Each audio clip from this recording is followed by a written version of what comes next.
काम को देखा और अपना भी एक विजन बनाया कि हमें कैसे करना है।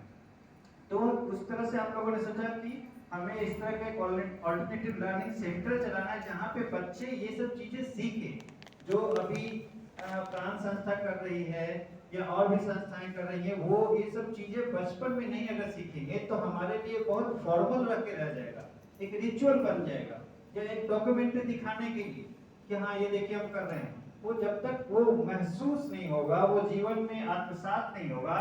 आज हमारे 60 पर बहुत सारे जो यूथ हैं वो फार्मिंग छोड़ रहे हैं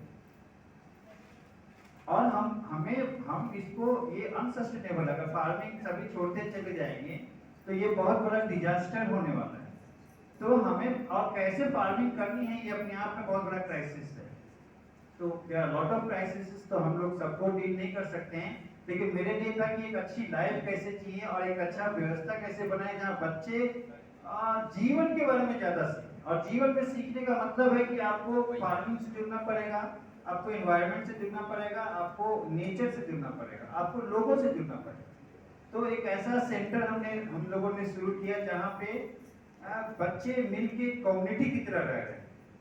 और मेरे 2 बच्चे भी हैं, वो लोग भी वहाँ पे जो महादलित के बच्चे हैं सब लोग मिलके रहते हैं हम लोग और खेती करते हैं हम बच्चे के साथ मिलकर। और वो पूरी तरह से प्राकृतिक खेती करते हैं, ऑर्गेनिक से भी अच्छा प्राकृतिक खेती है, क्योंकि प्राकृतिक खेती का मतलब है कि आप प्रकृति से चीजें ले रहे हैं, ज्यादातर जो लोकल रिसोर्सेज है उसको ले रहे हैं, दैट्स नेचुरल फार्मिंग। तो वो हम लोग शुरू से कर रहे हैं, लोकल प्लांट्स ज्यादा से ज्यादा लगा रहे हैं, बाहर से बहुत सारी चीजों पे अपनी निर्भरता कम कर रहे हैं। हम लोग प्लास्टिक शुरू से ही यूज करना बंद किए हैं। घर भी जो बनाए हैं वो मिट्टी का बनाए हैं, ठीक है। सभी लोग हमारे गांव में धीरे धीरे पक्का का बनाना शुरू कर रहे हैं। गरीब लोग भी चाहते हैं कि पक्का का बने, लेकिन उनको पता है, उनको ये एहसास नहीं कि मिट्टी के घर में रहने का क्या सुख है, क्योंकि वो पर्यावरण फ्रेंडली है, ठीक है, पर्यावरण को नुकसान नहीं कर रहे हैं। तो इस तरह से ये था कि हम लोग की कोशिश था कि हम लोग एक ऐसा जीवन जिए जिसमें हम लोग जो सोच रहे हैं वो जिए, ये नहीं कि लोगों को केवल बताएं। और मेरे बच्चे भी अनुभव से सीखे। हम लोग राख से अभी भी मंजन करते हैं और मिट्टी से अभी भी नहा रहे हैं। ये कुछ लोग कहेंगे कि हम बचपन में नहाते थे और हमारे बच्चे नहा रहे हैं। सो ये हमारे लाइफ का पार्ट होना चाहिए, ना कि किताब का पार्ट होना चाहिए, ना कि एक प्रवचन का पार्ट होना चाहिए। तो वो एक कोशिश हम लोग कर रहे हैं। उसी तरह से ऑर्गेनिक फार्मिंग भी कर रहे हैं। हम लोग एग्रो फॉरेस्ट्री माध्यम से खेती करने की कोशिश कर रहे हैं। पेड़ पौधों के बीच में अलग अलग तरह के मिक्स फार्मिंग कर रहे हैं, जो कि हम लोग बहुत जगह से सीखे हैं और प्राण संस्था से भी बहुत कुछ सीख के हम लोग वहाँ पे प्रैक्टिस कर रहे हैं।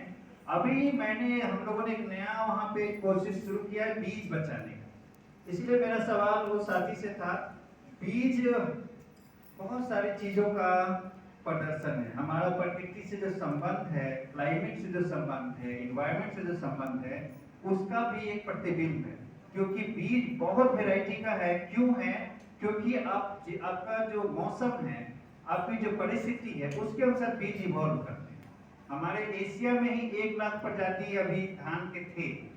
अभी भी उड़ीसा में एक देव है, वो 1420 तरह का धान की प्रजाति को कंजर्व कर रहे हैं। कर्नाटक में कई लोग हैं, महाराष्ट्र में कई लोग हैं। और बीज बहुत इंपॉर्टेंट है, क्लाइमेट क्राइसिस को रिजॉल्व करने में मददगार होगा। वाटर कंजर्वेशन में भी आप जो देसी बीज लगाते हैं उसमें पानी का जरूरत कम होता है, पेस्ट अटैक कम होता है। सबसे बड़ी जो उसका फायदा है वो बायोडाइवर्सिटी इंक्रीज करता है। तो आप जो सस्टेनेबल फार्मिंग और सस्टेनेबल लिविंग की जो हम लोग बात करते हैं उसमें देसी बीज का बहुत महत्व है। और हम लोगों ने वहाँ पे बीज सेंटर खोला है और एक छोटा सा जमीन पे बीज फार्म तैयार किया, जिसमें केवल हम लोग बीज के लिए वो सब पौधे लगा रहे हैं। और मरुआ, कोदो, कुटकी सारा लगाए हैं, उसमें केवल बीज बचाएंगे और उसका कॉमर्शियल पर्पस नहीं है, उसको डिस्ट्रीब्यूट करेंगे कम्युनिटी में ताकि ये प्रमोट ज्यादा हो। पहले कोई बीज को बेचता नहीं था, बांटते। बीज एक कम्युनिटी का ये है, पार्ट है। तो ये इंडिविजुअल उसमें ओनरशिप नहीं होना चाहिए। तो हम लोग इस चीज को प्रमोट करना चाह रहे हैं, इसीलिए इस बार अभी महाराष्ट्र में बीजोत्सव हो रहा है। ये सेकंड टाइम है कि हम लोग जा रहे हैं और इंडिया में भी कई जगह पे होता है। तो हम लोग चाहते हैं कि जाएं और सीखें और वहां से आके हम अपने किसानों के साथ और अपने बच्चों के साथ, हमारे बच्चे भी जाते हैं, और 3 महीना हम लोग तमिलनाडु बच्चों को घुमाए थे, 1 महीना महाराष्ट्र घुमाए थे, ताकि वो उसका जीवंत उदाहरण मिले, ना कि किताबों में ये सब पढ़े स्टोरी और टीवी वीडियो में देखे। तो हम अपने बच्चों में ये सब चीज़ों का अनुभव डालना बहुत इंपॉर्टेंट है। हम चाहते हैं कि हम हमारे बच्चे आगे चले जब इन सब चीज़ों को समझें। तो यही एक कोशिश है, और हम लोग दोनों एक ही तरह का प्रयास कर रहे हैं। मेरे से बहुत सीनियर हैं ये अनिल जी और ये संस्था, तो मैं बहुत कुछ इनसे सीखता हूँ और अभी भी सीखने की कोशिश कर रहा हूँ। Thank you.